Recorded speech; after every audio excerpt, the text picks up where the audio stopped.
السلام علیکم بھائیو دوستو، کیسے ہو؟ خیریت ہے؟ ایک ویڈیو آپ کے ساتھ شیئر کرنے لگا ہوں کہ عمران خان نے کل دورہ کیا ہے سندھ کا، اور اس میں اس نے کوئی وزیر اعلیٰ سے ملاقات نہیں کی، اور کوئی بھی سرکاری طور پہ اس نے وزیر اعلیٰ کو نہ اطلاع دی، نہ ملاقات کی، نہ اس کو دعوت دی۔ اگر وہ دعوت دیتا نہ آتا تو اور بات تھی نا۔ تو آج ان کی نفیسہ شاہ نے کہا ہے کہ یہ عمران خان کا نجی دورہ تھا، اور اگر ظاہر حکومت کا دورہ ہو تو سندھ میں جا رہا ہے تو وزیر اعلیٰ کو ملنا تو بنتا ہے نا۔ لیکن دوستو، اس کے نان سیریسنس ہونے کی آپ انتہا ہو گئی ہے۔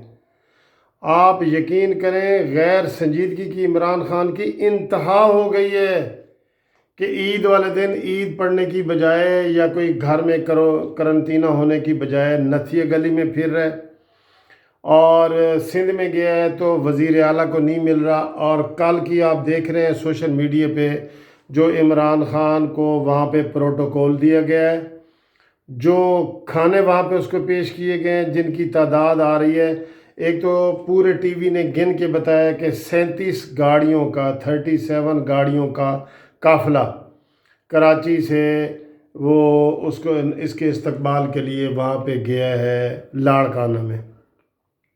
اور لاڑکانہ میں اس کا کوئی سیاسی پروگرام نہیں تھا، صرف وہ اپنے احساس پروگرام کے حوالے سے جو انہوں نے بتایا تھا، لیکن اصل میں یاد یہ تھا اس کا یہ نجی دورہ تھا، وہاں پہ کھانے پینے کی دعوت تھی۔ دوستو، میں آپ کو یہ بتاؤں کہ میں اگر گھر کا سربراہ ہوں اور میرے گھر میں روٹی نہ ہو، دال نہ ہو، اور میں اس طرح کی جا کے دوستوں کے ساتھ عیاشیاں کروں تو میرے لیے قابل شرم ہے۔ اس وقت پاکستان کی معیشت ایڈمیٹڈلی یہ نہیں کہ یہ کوئی اپوزیشن کہہ رہی ہے، مائنس میں چلی گئی ہے نا، -4 میں۔ کہاں سے شروع ہوئی تھی تو -4 میں چلی گئی ہے۔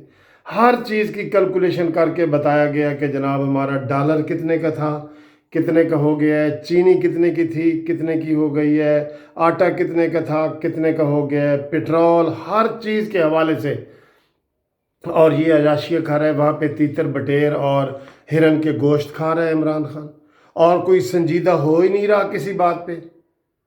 بھئی، ہماری معیشت کا یہ حال ہے کہ گھر میں روٹی نہیں ہے اور تم باہر اللے تللے کر رہے ہو، اور 135 ڈشوں والے کھانے تیار ہوتے دکھا رہے ہیں، اور وہ آپ کھانے کے لیے چلے گئے ہیں لاڑکانہ۔ اور لاڑکانہ جانے کا آپ کا مقصد کیا تھا؟ کون سا لاڑکانہ؟ آپ نے کوئی سرکاری ڈپارٹمنٹ کا افتتاح کر کے آئے ہیں، کوئی موٹر وے کا افتتاح کر کے آئے ہیں، کوئی سکول کا کر کے آئے ہیں، کوئی ہسپتال کر کے آئے ہیں، کوئی پتہ ہے کسی کو؟ صرف وہ دعوت کھانے ذاتی طور پہ گیا ہے۔ اور یہ بالکل پیپلز پارٹی والوں نے ٹھیک ہے کہ یہ اس کا نجی دورہ تھا، جس کے اوپر 35 کروڑ روپے سے زیادہ لگے ہیں، یہ اطلاع مل رہی ہے۔ اس ایک دورے پہ عمران خان کے جو کراچی اور سندھ کا تھا 2 دن کا، 35 کروڑ روپے سے زیادہ لگے ہیں۔ پوری فوج، ظفر موج ساتھ لے کے گیا ہے، زلفی بخاری وغیرہ کو۔ اتنا نان سیریس! اور پاکستان کو کتنا برباد کرو گے تم؟ مائنس کے علاوہ اور کیا ہوتا ہے؟ ساری قوم سڑکوں پہ آ گئی ہے اور آپ کو احساس نہیں ہے۔ آپ رنگ رلیاں منا رہے ہیں دعوتوں کی، جو ڈشوں کے نام آ رہے ہیں جی، تیتر بٹیر اور فلانا اور فلانا۔ اور اتنی سنجیدگی تم نے نہیں دکھائی کہ وہاں وزیر اعلیٰ سندھ سے ملاقات ہی کر لیتے۔ کیوں نہیں کی ملاقات آپ نے؟ وہاں کے سندھ کے جو ہیڈ ہے اس سے ملاقات کیوں نہیں کی؟ تو یہ آپ کا نجی دورہ ہی ہو گیا۔ پھر یہ 35 کروڑ روپے خزانے سے کیسے نکلے گا؟ دوستو، اس وقت حالات پاکستان کے بہت خراب ہو چکے ہیں۔ بجٹ آپ کے سامنے 34 کھرب کا بجٹ خسارے والا آپ کے سامنے آ گیا ہے۔ ٹیچر 1 روپے کی تنخواہ کو ترس رہے ہیں، پروفیسر ترس رہے ہیں، ملازمین ترس رہے ہیں، ریٹائرڈ بندے ترس رہے ہیں، اور یہ مرغ بٹیر اور سالم ہرن کھا رہے ہیں۔ اس کو احساس ہوتا تو کہتا کہ بھئی میں